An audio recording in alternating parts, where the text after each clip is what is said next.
Good morning students, welcome back to my class. Today we will go to our lesson number 2, that is motion.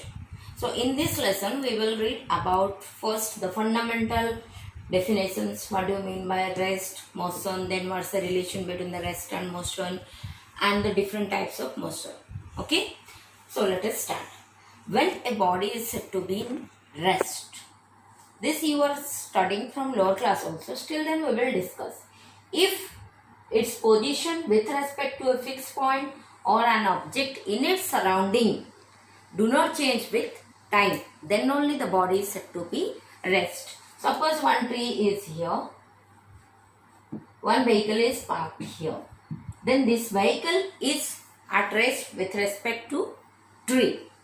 When it is said to be in motion, when the vehicle is taken away from here and it is compared with that tree. So come to the definition of motion. A body is said to be in motion if its position with respect to a fixed point in its surrounding changes with respect to time. Means with the surrounding, the position of this vehicle is changing in the second case. Then the vehicle is said to be motion.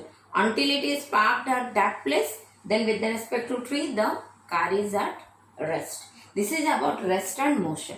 The rest and motion both are relative terms.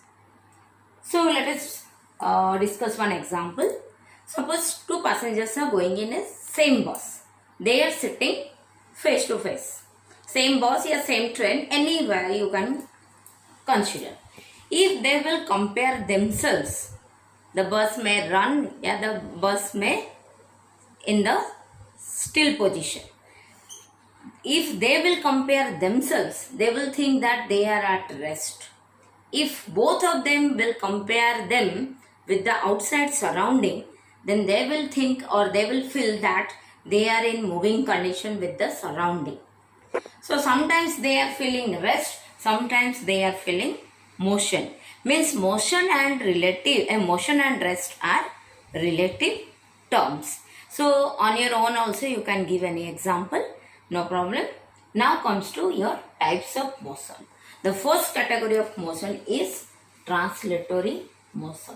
So the motion of a body is said to be translatory motion when if an object moves in such a way that every part of the object moves same distance in same time interval. Same distance in same time interval. Then the motion of the body is said to be translatory motion. I will show you. The translatory motion, depending on the type of or shape of the motion, it is divided into again two categories. One is called rectilinear motion, another is called curvilinear motion. If the body moves in straight line path, then the motion of the body is known as rectilinear motion.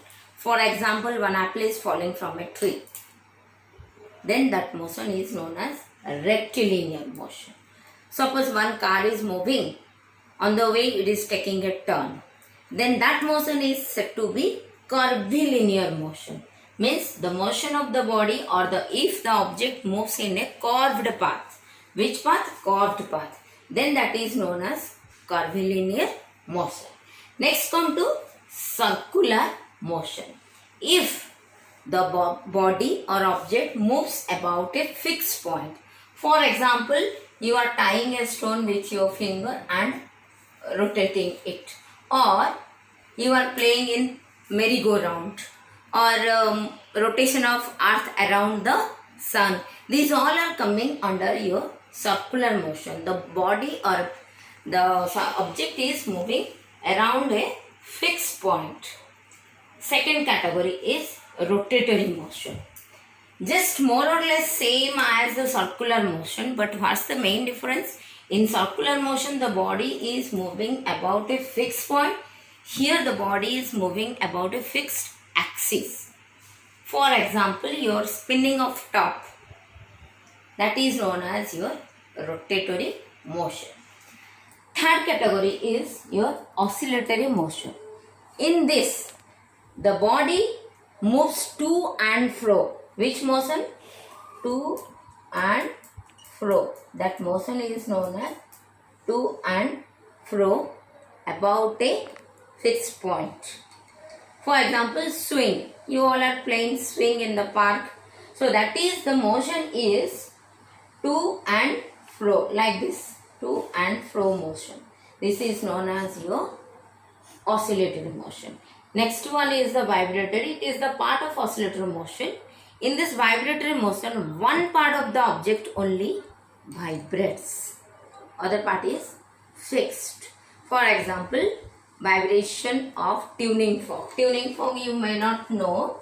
Let us see the shape of tuning fork.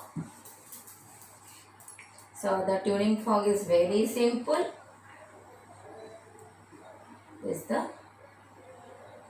So these are the arms or known as prongs. So when it is strike over a rubber pad, the arms will vibrate. The motion is vibratory motion. So this is all about your types of motion. So many other motions are there. We will continue in our next class. Thank you.